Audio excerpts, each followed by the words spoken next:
everybody. It is Tuesday. Happy Tuesday. I mean, I just don't know what to say. I have power. I am here with Pierson.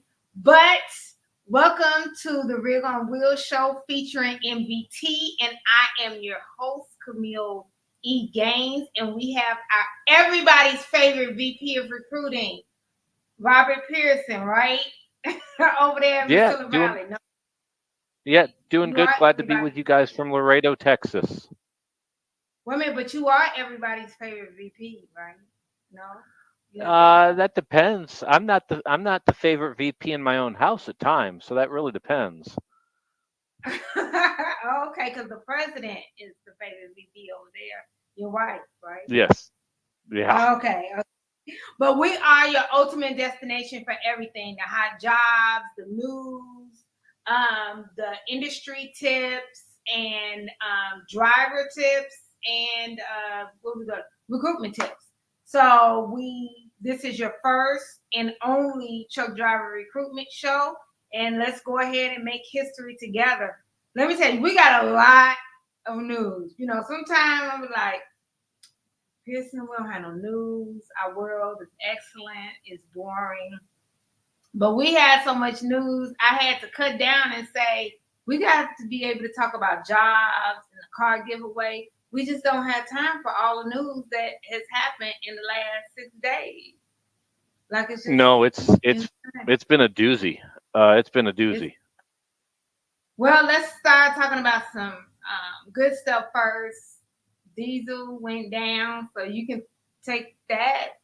You know about diesel? Diesel went down 3.9 cents per gallon, down to 382.6 at this moment. Did the opposite of what we anticipated. We were expecting, due to the holiday, people traveling, due to the hurricane down there in Houston, fuel to go up. It didn't. It's at 382. It's a nice reprieve. It's down substantially over the last 3 months. With that said, we'll see what it does the following week. We kind of expected last week to be a lot of flux. You know, we generally follow diesel pretty close on here, as well as the load boards. And the load boards were skewed to nobody's business. And so week 27, freight was down 43% as far as load availability. We kind of expected that given the holidays, the hurricane, a whole bunch of stuff. We kind of talked about how week 28 is going to be more indicative of what we're going to see into the future.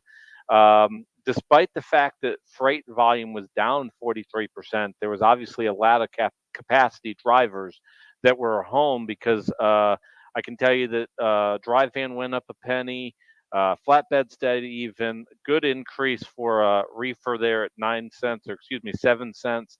But the week before, we were at 5.6 loads to every one truck. Last week, we were at 3 to 1 as far as that ratio. So as we said, looking at load volume, we are not going to be able to tell that much this week. Week 28 is going to be the week that's going to be very telling on if the second half of the year is as good as we anticipate it being. As we've talked about on the show here, or extravaganza as we renamed it last week, freight volume in the second half of the year should be more stout than it has been probably in the past 18 months.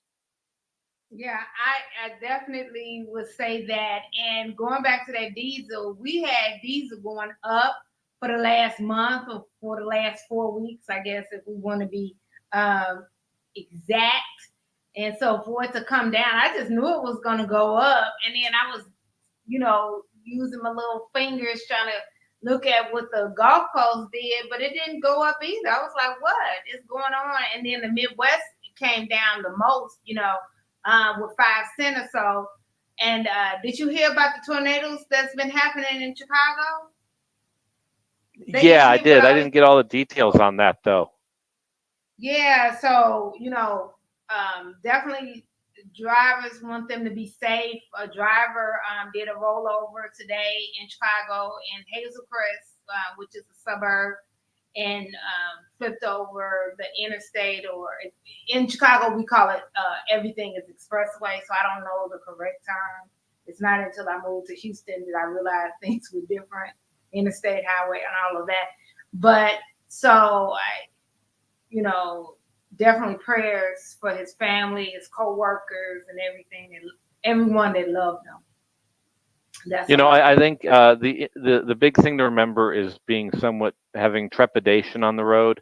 One of the folks that we follow on Instagram, both of us, is Trendsetter, and he had a really interesting reel that he did this morning, talking about how when you see two trucks going down the road and one passes the other truck, that company driver is basically going as fast as the truck will allow him to go, or as fast as the company will allow him to go, where the owner operator that's passing him going 15 miles an hour quicker is going as fast as the truck will let him go compared to the company. And they have to compete with each other. We think often about cents per mile and how many miles you can squeeze into an hour, when you really got to focus on how much is your time worth and your equipment worth, Yeah. not necessarily trying to squeeze as many miles into it. And it's not just fuel economy you have to look at, you have to look at the weather. If you don't make it to your next destination because you roll over, you're not making any money. It is okay to sit back and go, hey, it's not good to go forward here. It's not good to move forward. Having a little bit of that humbleness gene in your DNA on the road can be a lifesaver for your business. And so it's one of the things we talk a lot when we go into the winter weather. The industry will talk about chaining and dealing with snow and preparing the truck, but we seem to get somewhat lackadaisical during the summer months where you can have tornadoes, substantial rain, sleet, hail, and a whole lot of other factors.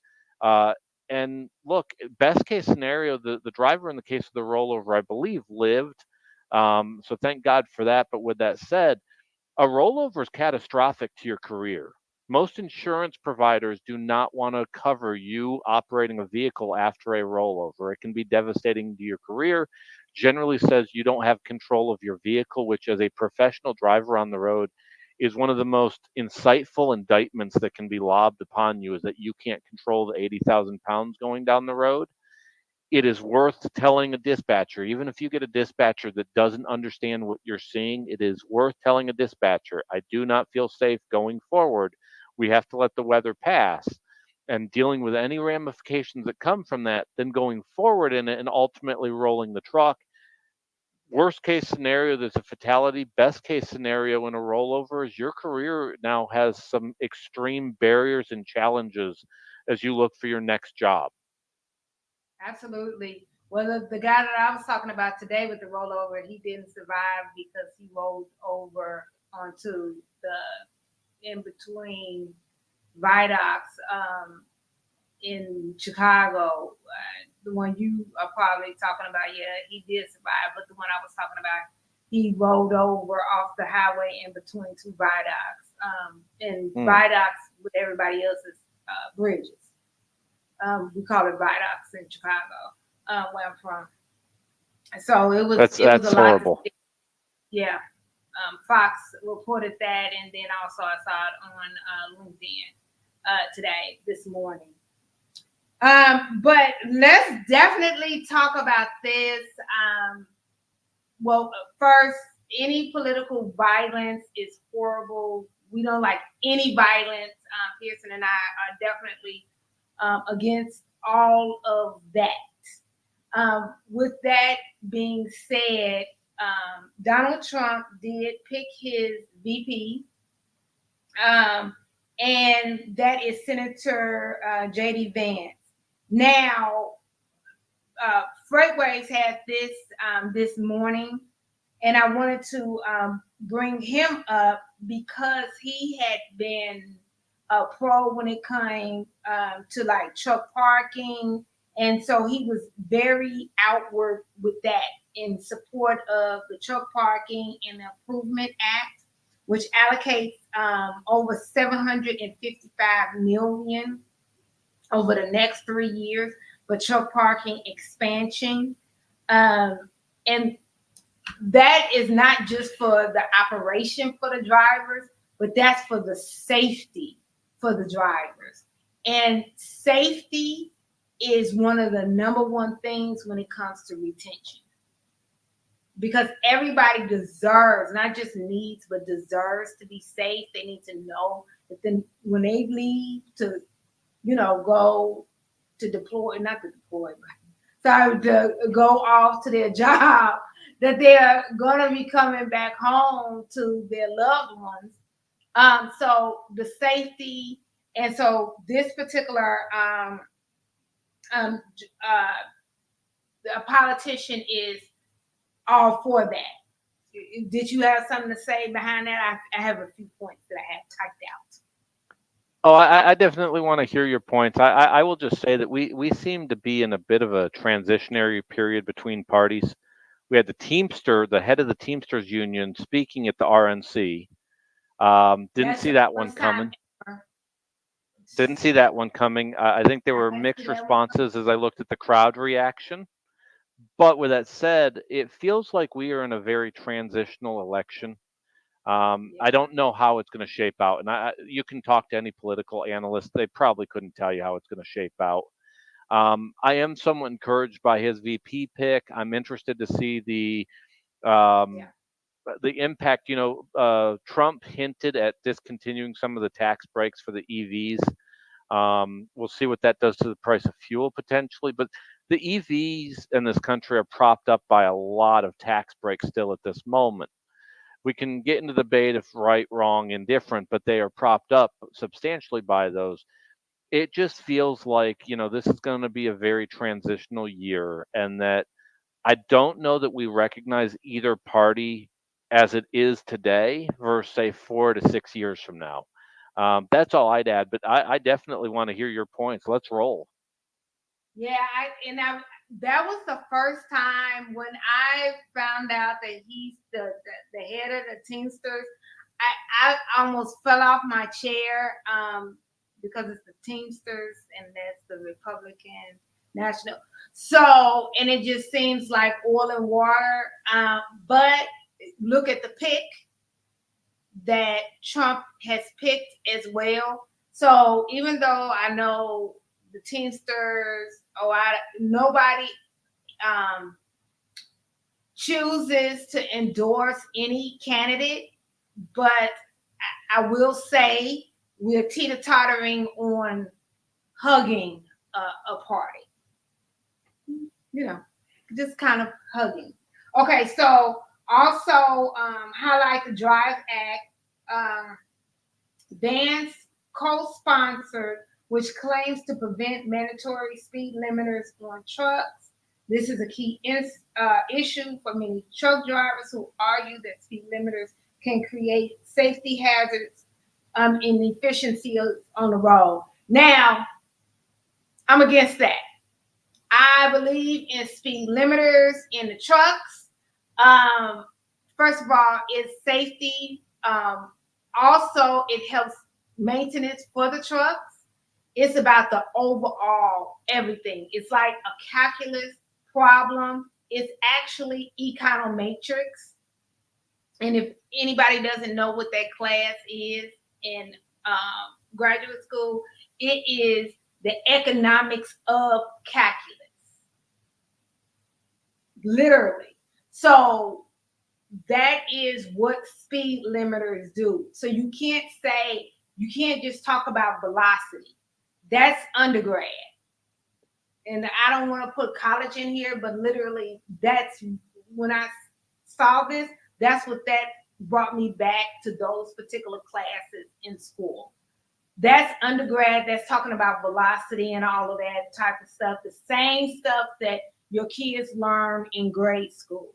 But econometrics is something totally different because it also is talking about the maintenance of the truck. You have to deal with this over the lifetime or your lifetime of the truck and actually input all of this stuff as a formula in your Google spreadsheet or your Microsoft spreadsheet and see what the bottom line is. You can't just use the velocity of the truck and say, oh, this is what my profit is. That is very amateurish and incompetent. That is my spiel. What do you think? I feel like I have a lot of Um, strong points today. the evidence is overwhelming, and I try to go off of statistics, and I've heard every theory and conspiracy theory over the past 15 years on the topic. Our trucks are governed at 65. Now we raise them up depending on fuel economy up to 67. There's numerous reasons we do that. One is fuel economy, and fuel economy in the world of trucking, as we've preached on this show repeatedly, is one of the few areas you can really save money in this industry. Excuse me. The other part's from a safety perspective, and they have found repeatedly on numerous studies over the past 2 decades that the rate of fatalities goes up dramatically between 65 and 75 miles an hour on the road, both for the truck driver as well as the person that's the civilian outside of trucking. The rate of fatalities almost doubles when that extra 10 miles an hour is applied onto a truck moving down the road. From a safety perspective, from maintenance, as you pointed out here, you get a lot more out of that truck. And look, you only have a truck on average for approximately 3 to 5 years, depending on taxes and a few other things as far as how your trade ins go. In that time, you want that truck performing at the end of that period as well as it did at the beginning of that period. The more wear and tear on it, be it the weight of the freight or the speed and the pressure that you put on that engine, you ultimately get more out of it going at 65 compared to going to 75 down the road. Um, I get it. This appears to be one of the things that OIDA's really stuck its hat into, and we've talked about this on this show, that our industry has a very weak lobbyist group. The ATA doesn't do much as far as really pushing for the advocacy of the trucking industry. I like a lot of things of the ATA. They do represent us, but they are not the most aggressive lobbyists in the industry. OIDA is aggressive, and I give them all the credit in the world. They are extremely aggressive at pursuing lawmakers trying to get the attention for our industry. This is one of those points that I think they're misguided on. And I get it, it's popular with their 400,000 members. But going down the road at 75 miles an hour, it's 80,000 pounds, doesn't make financial sense, doesn't make safety sense. And so I'm curious how this plays out. And honestly, I hope JD's not very popular with this first point that you brought up. There's certain things he does that I like, but that's not one of them. And I would agree with that. That is, for me, that's definitely not one of them, because of safety, but also it's simple. 1 + 1 = 2. It never equals 3, and it never equals 4. So that's Yep. how that is with me. Also, pro trucker legislative record. He emphasizes a proven track record of supporting truckers' priorities, such as opposing regulations that negatively impact owner ops and independent drivers. That's why Oda is very partial to him. I'm I I like it. I like them as well. I like anybody that's partial to a truck driver as long as it makes sense. Um, I like the guy so far. You know, No, I do I too. like. And the key thing is we've talked about this with AB5 out of California and a number of other initiatives. Our industry is heavily reliant on the independent contractor model, and even us as a company that is an asset based company, we mainly have company drivers, overwhelmingly have company drivers. We still have a brokerage, we still have other wings of the business that depend on the independent contractor or small business owner model in the trucking industry. The owner operator has a place in our industry. The more that we whittle away at that, we leave a major hole in our supply chain because not everybody that starts their way as an owner operator or small fleet owner, the assumption is that they just revert back to a company driver. That is not the case. There are cases individually you can point out to that, but generally, once somebody is granted their own authority, there's little evidence to suggest that they go back into the company driver model. Instead, they tend to leave the industry with all, which leaves that hole in the supply chain. I You make me just want to shout because I agree with all of that. All of that. Now, this point number 4, I will say is probably the one that is closest to my heart. And once I read this, you're going to understand why. And I just, this is the end all be all. So impact, he's pretty big on this. Impact of legislative change on recruitment. Analyze how the legislative supports and changes could make the trucking profession more appealing potentially aiding recruitment efforts by improving working conditions and environment. Because this issue is bigger than you, me, any of the companies. It has to come from above. It literally needs to be where the government is making the trucking industry, the transportation industry, something that people want to be in. Like, remember when everybody wanted a government job? Is because of how the government marketed it. So it needs to be the same thing. There is no other profession that is more important than trucking. Nothing, literally, other than sales, right? Okay, so no other profession at all. So that means if this runs one of the things that runs our economy, other than sales, runs our economy. Everything that we touch, everything has to come in on a truck. Whether it comes by boat, plane, or train, it still has to touch the wheels of a truck. That means that our government should have a mandate that they are marketing that this is a career of choice. So that's important, and I love it that he agrees with that. That's smart. To me, it's common Yeah. sense. Yeah, I think and you and I have grown up in eras where everyone preached about a college degree, and now Mm-hmm. we're in a position now that the economy has too many college graduates. It Yeah. turns out that when you get a bachelor's degree in frisbee physics, that doesn't do you a whole lot of good in the actual workforce. There are definitely jobs you need to have a college degree. I don't underestimate the value of that. Trust me, I want my lawyer, my doctor to have college degrees and then some. With that said, you cannot have a college degree or don't need a college degree to have a job or a profession that's highly respected. And I think that's the thing is we're having to basically counter what guidance counselors pressed out there for years and years and years. uh, there's a lot of respectable jobs, and in my mind, one of the most respectable professions you can have in your career is as a professional on the road. It's still the most popular job or highly populated job in 20 plus states at this point is that of a truck driver. That's not going down, that's only going to increase. Um, I like some of the efforts that we're doing there, and I'm encouraged by some of the talk on that end. Um, I've been appointed. I wish we'd hear more about eliminating the Jones Act, which kind of holds our industry back a little bit and impacts how freight moves around the country. And trust me, if you lived in Hawaii, it's part of why your cost of living is so low or so high is because of the I'm Jones about to Act. say, Um, right. yeah, it's not low. So I wish we'd hear more about that. But look, part of the job of a president is to be a cheerleader for the country.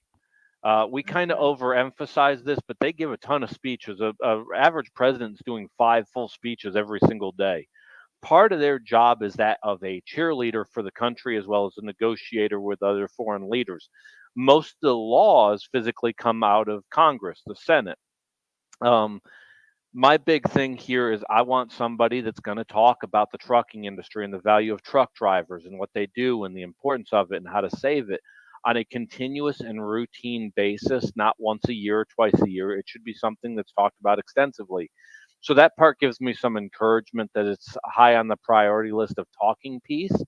I know it's not as attractive as pen to paper, but like I said, part of the job of a president and vice president is supposed to be the cheerleader for the next 4 years. And so talking about it and having that open dialogue becomes really, really important. I agree with it. I definitely agree with it. And going back to another point that you said, this is going to be, let me speak correctly. This is going to be a transitional year. And I was not ready. I did not know that that was going to happen. But No, no, especially with two of the same candidates we've seen a couple times now. This is a bit of an old hat. Every election cycle, every politician always goes, "Hey, you got to get out and vote. This is historic. This is going to change everything." No politician is ever going to come out and say, "This is pretty standard. This is a normal election. I wouldn't get too excited about it." No politician ever does that. With that said, I don't know what we look like 4 years from now politically.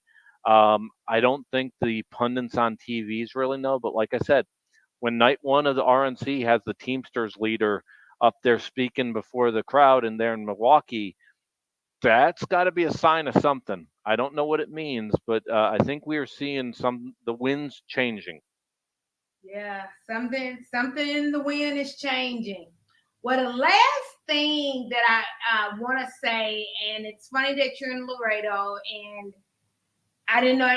I think I knew that you were in Laredo, but it kind of I didn't plan on this article, but I do know that MVT does a lot of cross border trucking, and Mayco in May reached a significant increase when it comes to the automakers and everything. And now we're at 73 billion, and it's the largest that it's been. But it's not just automakers, it's computer, auto parts, and all of that stuff. And of course, majority of it is coming out of Laredo. So how do you feel to be sitting in Laredo? You kind of like in the spot. Yeah, one of the terms we're going to hear a lot over the next 5 years is near sourcing, where a lot of what came out of China is going to come out of Mexico. Now, a lot of these plants still take 4 years to construct from top to bottom. There's a lot of carriers that are going to try and get into this business, and they're going to find that it's not as easy as it sounds. You have to have the infrastructure in place in order to do it, be able to get your trucks back into the market to pull freight out of. We generally pull about 500 loads a day across the border points there in Nogales, Arizona, El Paso, Texas, and of course here in Laredo. We're optimistic long term when you consider that that was already our niche. But as we've also talked during this election cycle, one of the things I'll give Donald Trump credit for in his first term as president is really Steve Mnuchin crafted NAFTA 2. NAFTA 2's made it substantially easier to get established, get freight across the border, and incentivize Mexico to be a really good business partner with the U.S. So, despite all the talk about border walls and Mexico's going to pay for it, when you get past all the rhetoric and pen actually did get put to paper, the next 4 to 5 years, we're going to see a lot of cooperation with Mexico. They are most likely going to be our largest ally in terms of economically. Military wise, I don't know, but economically, Mexico by far is probably going to be the country we're most in on over the next decade as China plays a smaller and smaller role. I don't know that China is really going to even be in that top five for us going forward. And so I would expect that year over year, we're going to see that growth. And who knows where we are 5 years from now? I always try not to predict too far into the future. I'm not a geopolitical expert by any means, but we definitely see that activity in Mexico. And if you ever go into Juarez, Nuevo Laredo, Reynoso, um, and you start going about 15, 20 minutes outside of town, south of the cities, you're seeing a lot of construction of new facilities and a lot of common names down there that you would not anticipate. And a lot of them have Chinese writing on the back of the buildings or on the sides of the buildings because China is trying to get involved in Mexico now, understanding that it's more incentive. We are highly incentivized to work with a plant here instead of worrying about taking a barge across the Pacific Ocean. That's what I was going to say as well. That China is understanding that and is also building there as well. So that is, I mean, we talked a lot about news, and we normally don't talk that long about news, but we had a lot of news going on, and some very good stuff. And we want your feedback on it. We welcome your feedback on it. Absolutely. So say your spiel, and Kayla will let us know. She'll screenshot some things. She'll yell it out to us here. Look at Pierson. Pierson said, "No, don't yell. You don't want her to yell, please." No, please don't yell. Calmly show us what feedback you get. Oh yeah, calmly. Just calmly. Oh, so peaceful. But let's go ahead, go to commercial, and when we come back, we will talk about the hot jobs. And let's see if we can get some more good information out of Pierson. I'll hypnotize them.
Welcome back. Welcome back. I was trying to pay off Pierson to see if he would give us some inside information that he's not supposed to give. So let's see if my $5, how far it goes. Let's see.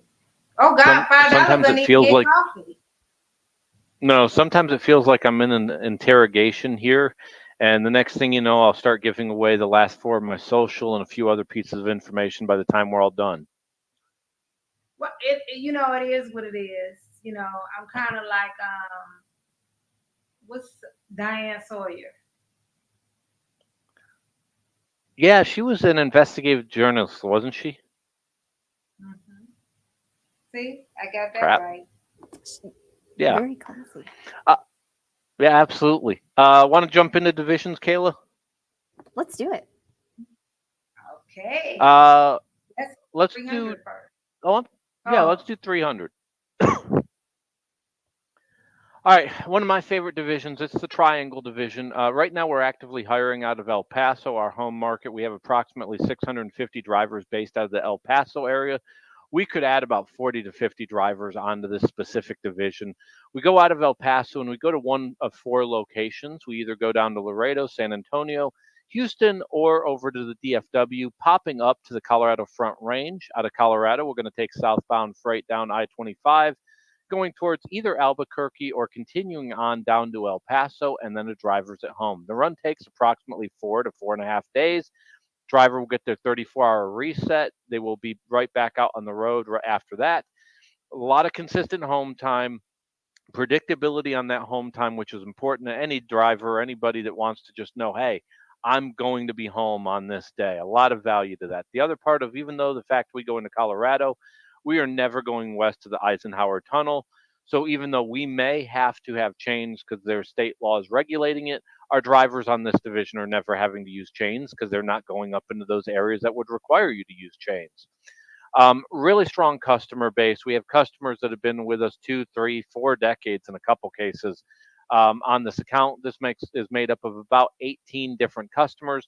I always point to this. It's the benefit of engineered lanes versus dedicated. We have approximately 18 customers.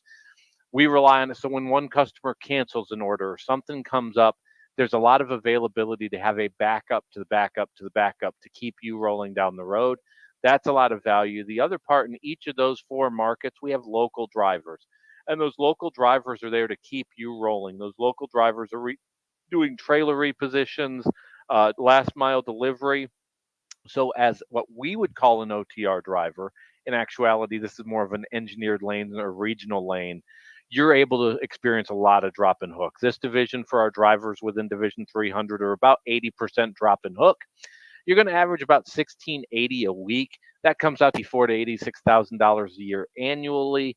Really nice opportunities there. You're eligible as well for the MPG bonus, and I will tell you that this is a division that has had a couple people get the quarterly MPG bonus that we do. It's the difference of going southbound I-25 versus going northbound. Going northbound, you tend to get worse fuel economy than going southbound out of Colorado. It's one of the things that we look at to the tune of about half a mile per gallon. So that's helpful from a directional standpoint. and it's nice running lane. You'll obviously hit some traffic going in and out of Houston or DFW. They're large metropolitan areas, but these lanes have a lot of open running area. You're going to see a lot of I-20, I-10. You're going to see Highway 285 or 287 that goes from DFW up to Colorado, and a lot of I-25.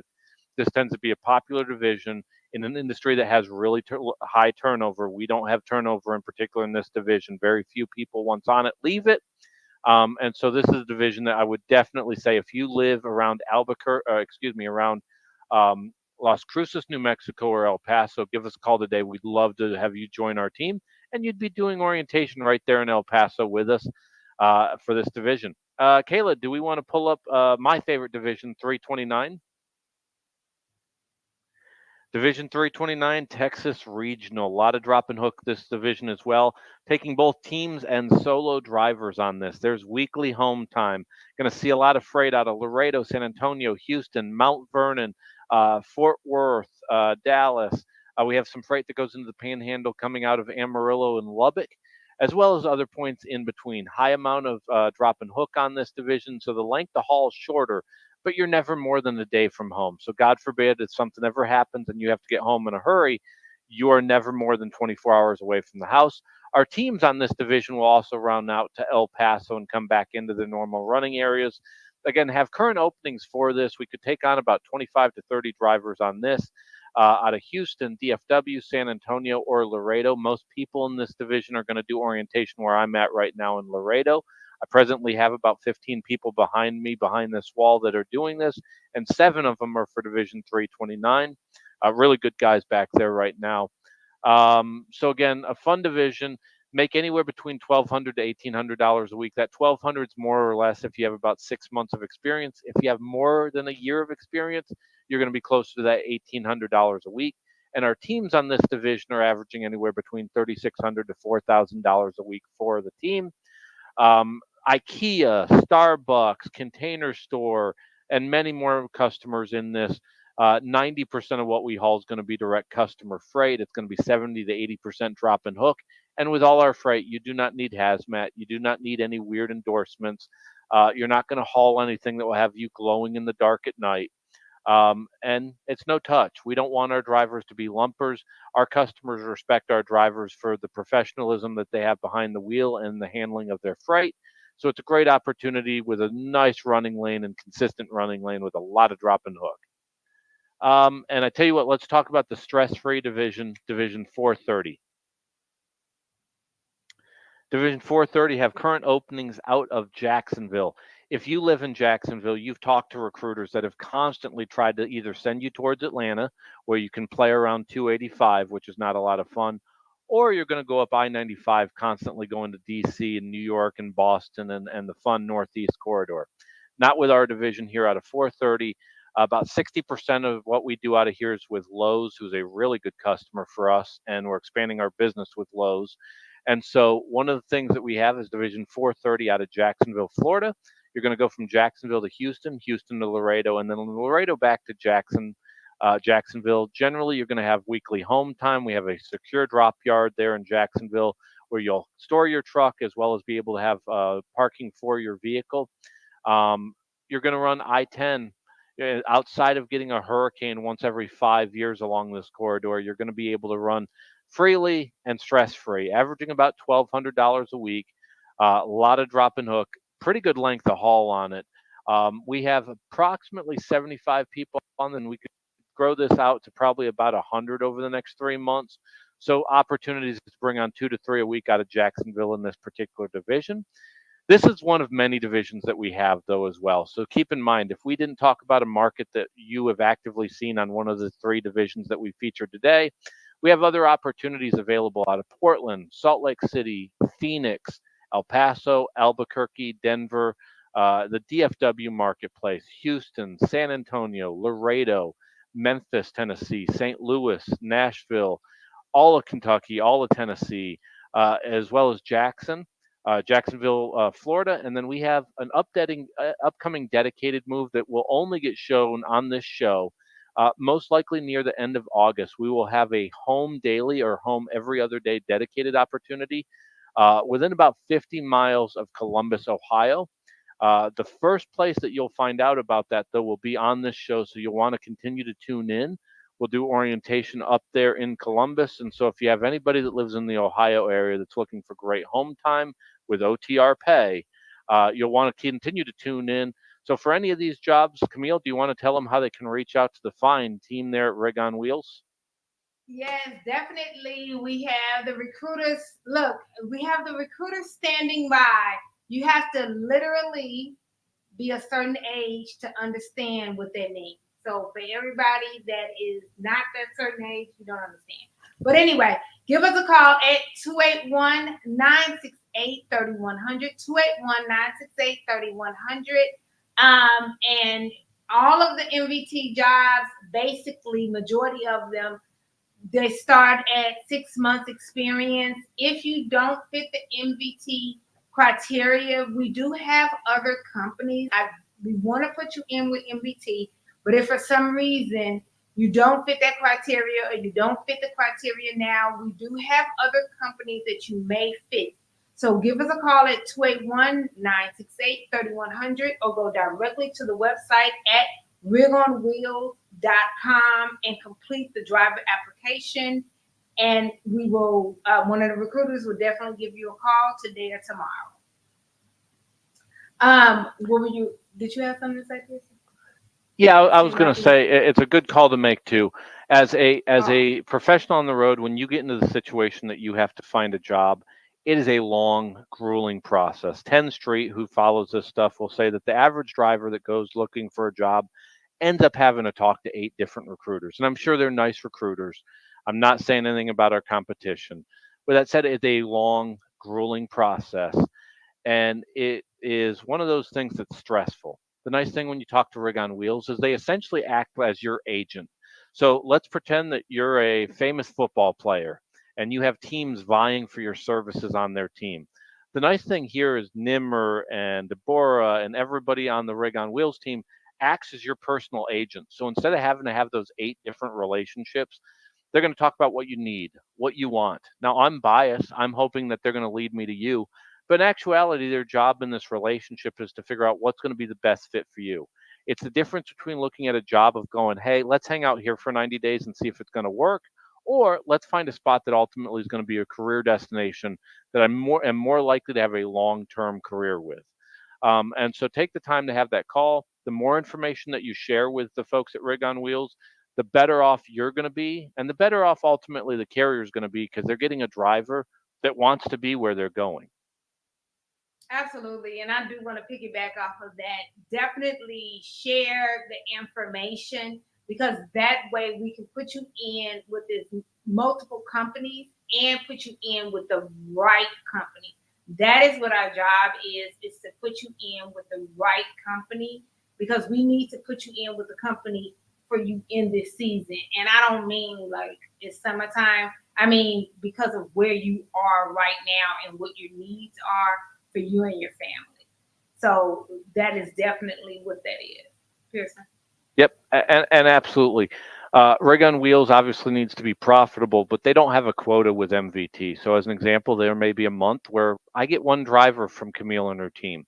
There may be another month where I get 8 to 12 drivers from the Rig on Wheels team.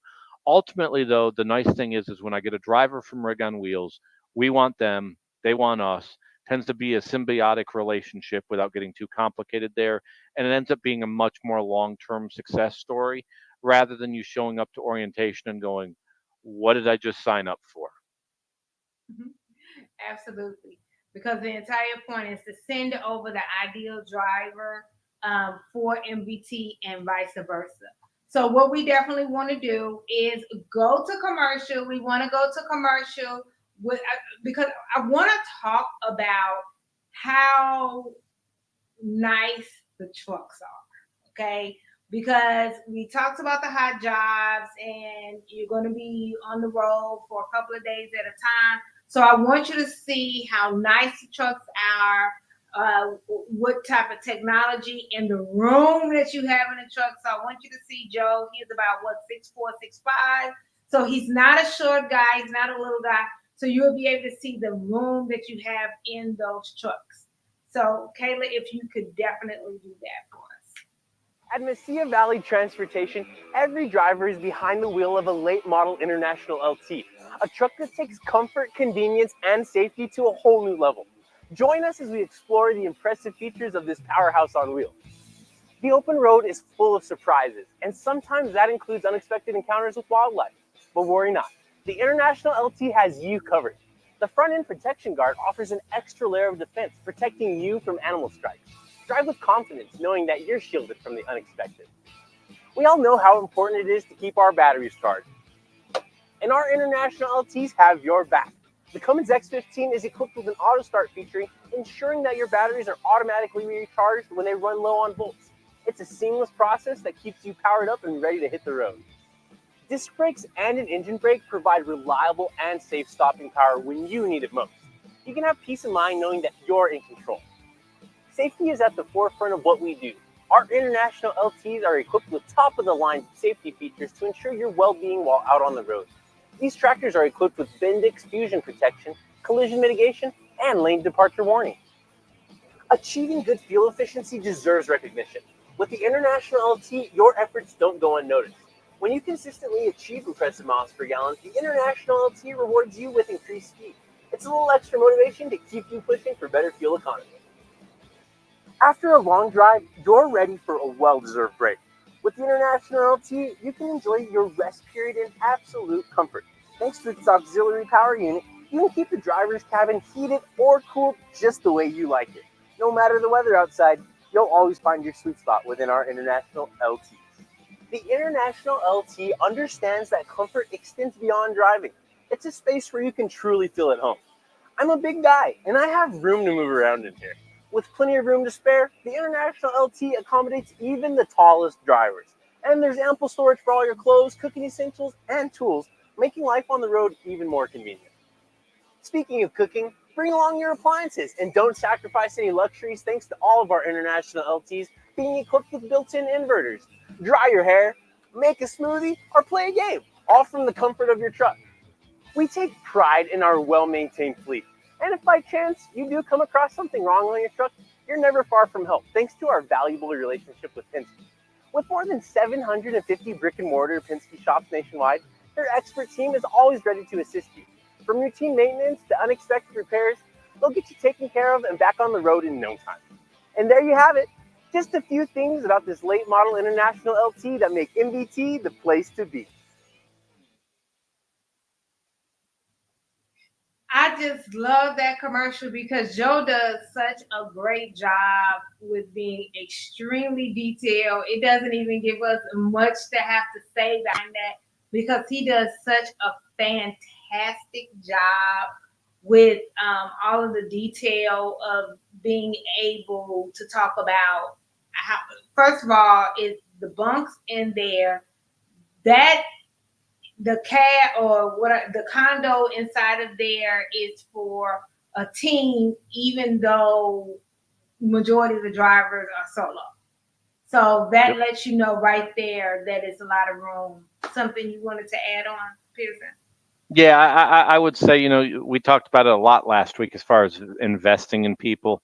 And part of that comes into the equipment piece of this. We want a driver to be comfortable. We want them to be able to perform. And we want our customers to have reliable equipment hauling their freight down the road. Ultimately, at the end of the day, your truck is the beginning piece of it. It would be like a banker showing up and sitting behind a desk, and the desk is missing a leg, or they have a computer that doesn't have a mouse. They wouldn't accept that. Same thing goes for a driver. If you don't have the equipment to efficiently and effectively do your job, you're literally right out the gate going to have some significant issues. The other part of that equation that's important is the relationship with Penske. All trucks have something that at some point in their life will go wrong. So the question is what happens when the unplanned event takes place? Penske is a nice vendor for us. They have hundreds of locations around the country. And again, if something can't be fixed quickly, so let's say that you're going down the road and all of a sudden the air conditioning goes out. This time of year, you need air conditioning. The windows being down aren't going to help you much when you're trying to. The ability to go into any Penske location, have it addressed. If it's going to be a long-term issue, giving you a loaner truck that's the same type of truck so that you can go ahead and finish out and continue to make money And when you come back on your engineer lane through there to pick up your original truck, is an invaluable resource. If you've ever been a driver that has been in a situation where you've been down 3-4 days waiting on equipment, and I don't care, most companies that do layover pay in that scenario never make up the difference of what you'd actually get moving freight. So the ability to keep moving and making money becomes pivotal. And in your first 90 days at any trucking company, as you're trying to find your way and become integrated into the operations of the company, it's important your pay is consistent in that first 90 days. You've already lost money in having to change jobs, plus having the job that wasn't working for you in the process. The ability to consistently make a paycheck week in and week out in that first 90 days is going to be your make or break on long term success at any company. The equipment in Penske allows you to ensure that's going to take place.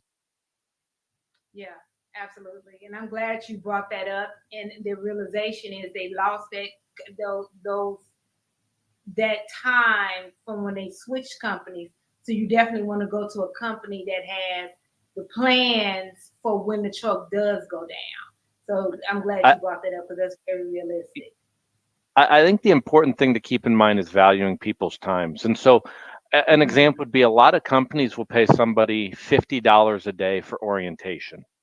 You are not, as a professional driver, trying to make $50 a day. It's one of the reasons why we pay $500 for a 2.5 day orientation. We want you to keep making the money you would be if you were actually in the truck running down the road. Our big thing is making sure that your pay is consistent, it's high, and predictable. If it's predictable, you're able to budget off of it. So you will find, look, you'll find a carrier that says, "Hey, we're going to give you 1 week a month that you make $2,000." But if the next 3 weeks after that stink, you've not gained anything. The big thing here is making sure that day after day, week after week, you have a set budgeted amount that you know I'm going to make good money and it's going to be consistent week over week. Because if it's not, this becomes really expensive. And if anybody's been in that financial situation where you're having good week, bad week, good week, bad week, what ends up happening is you start falling behind. And it's how, as a driver, you get into that situation where you're living paycheck to paycheck, which no driver should be living paycheck to paycheck. And then I like how you said that. First of all, that's a good faith estimate, or that's definitely good faith that MBT puts his money where his mouth is, because for a 2.5 day orientation, you're being paid the $500 because you're right. Majority of the companies are not doing that. Not even close. No. And it's hard to look at an Maybe experienced $90 truck driver. a day. Yeah, I've seen a lot out there that anywhere between $40, $50, $60 a day. And it feels wrong to me to look at a professional driver that you're saying, "I'm excited you've joined us," and giving them $50 for the day. Yeah, absolutely. Yep, I get you. We do have a live question on YouTube. It says, JC Moles says, what requirements do y'all as recruiters do or look for when trying to help someone find a trucking job in the industry? I'll be honest, I'm having a very difficult time finding a company that'll hire me due to I'm a felon. So that's a lot to unpack. So let me try to unpack it for you because there are a lot of different scenarios. So one, it could be, what is your felony? That's the first thing. But even before with that, I ask, how much experience do you have? Because depending on your experience as well, because if you are a recent grad, there are only certain amount of companies that will take you anyway. Then you have those companies that you are dealing with. But it also depends on what kind or what was your felony and when was your felony. Pierson, what were you about to say? I could feel. Yeah, I will say that a felony is not the end all be all. Now, some companies will vary from one to the next. I will say this. One of the things as we take on all these attorneys that tackle our industry is they look at creature of habit. So as an example, if you have a violent felony in your past, it's imperative that you not have speeding tickets. It's imperative that you not have failure to yields and things that would indicate that you are aggressive in nature. We all make mistakes in our lives, some different than others, but we have a time in our life that we probably wish we were smarter, wiser, more intelligent. Some more than others, though, like I said. With that said, this industry will welcome those people into the industry as long as they can show that it was a one off event rather than an ongoing trend. I know a lot of drivers will go, well, you look at the last 3 years. That's not the case. We really go back and whatever evidence that we have over a lifetime that we can show, we look at VOEs 3 years back. But we look at the larger body of work because God forbid something happen, an attorney is going to pull every shred of paper that has something on it that they can utilize to get their client more money. And so our big piece of that when we look at it is it truly is a case by case basis. There is not one felony that we go, we will never hire it outside of anything that's of a sexual nature involving a minor. And a lot of companies have that. Or because of the nature of what we do with cross border moves, anything involving human trafficking, we generally are going to tell you we're not going to get involved with that. It'd just be a PR nightmare for us. Outside of that, it really is a case by case basis. We're really looking is, okay, we have this event. Is there corroborating evidence that this is going to be an ongoing problem going forward? And if it's not, if that was an isolated event and there's nothing saying that that behavioral pattern's going on, we generally can be very open about it at that moment. And a lot of companies are like that. They are pretty open with stuff. It's the patterns. And what folk are not realizing is when you have a violent felony and then you're a speeder, that's similar pattern. It shows that aggression. Also, just to be plain, you need if you can't be both, right? You have to pick your poison. You can't have a felony and a so-so driving record. Your driving record needs to be clean. Okay? So, and it really needs to be clean. That type of situation. But also the sexual crime, messing with children, and the trafficking, those are typically your big no's when it comes to this industry. You have some companies that will look at it, but those are the felonies that are the harder ones to overlook. Yep. But that's probably about it. And we can, it's a good question. That's an excellent question. It's a good question. Yep. Sorry, Pierson. No, it's fine. We have a bit of a delay this week, and it's not a problem. We don't have the same connection in Laredo we do in Houston. Oh, because you're not in the real Texas. I'll let them know that when I walk out of the room. They'll love that discussion. What were you about to say, Kayla? Oh, I was waiting for you to say something about Laredo since Mr. Pierson's in Laredo today. Right, yeah. It's not the real Texas. But no, I will be updating the felony. I have felony video about navigating felonies and things like that in our trucking industry. So I'll be definitely updating that because that is one of our more watched. That is our most watched video on the Rig on Wheels show of Rig on Wheels YouTube channel. So I definitely will be updating that. I will give a piece of advice. One of the luxuries that you have going through Rig on Wheels with a carrier compared to the direct employer, as an example, you can have a much more honest and open discussion with Rig on Wheels. We, as the employer, have to deal with ban the box states where it was meant to help people, but what ends up happening a lot of times is I can't have the discussion with you. You get hired, your criminal background check comes in, and then all of a sudden we have to have a conversation after you've been hired. So it's kind of had unintended consequences of what Ban the Box was created to accomplish. The other part of that equation, though, is that Kameel's team's going to ask a lot of questions on that end. And if you're open and honest about it, they can go into a lot of those discussions. And instead of you having to do phone call, trying to get negative responses, allow them to have that opportunity. It is not always a no. The nice thing, though, is they're going to also be able to tell you, hey, this does not look good, or this does look good. Have that discussion. And I would literally, if it's something that you believe is a major issue, I'd lead off the conversation with it and get it over with right off the top of the bat. If you find out about it later in the process, your time's precious, just like our time. We do not want to waste anybody's time. We value your time. Absolutely, absolutely. I agree with that, Pierson. Thank you. And our speaking of time, has come to an end. This was a very fast show.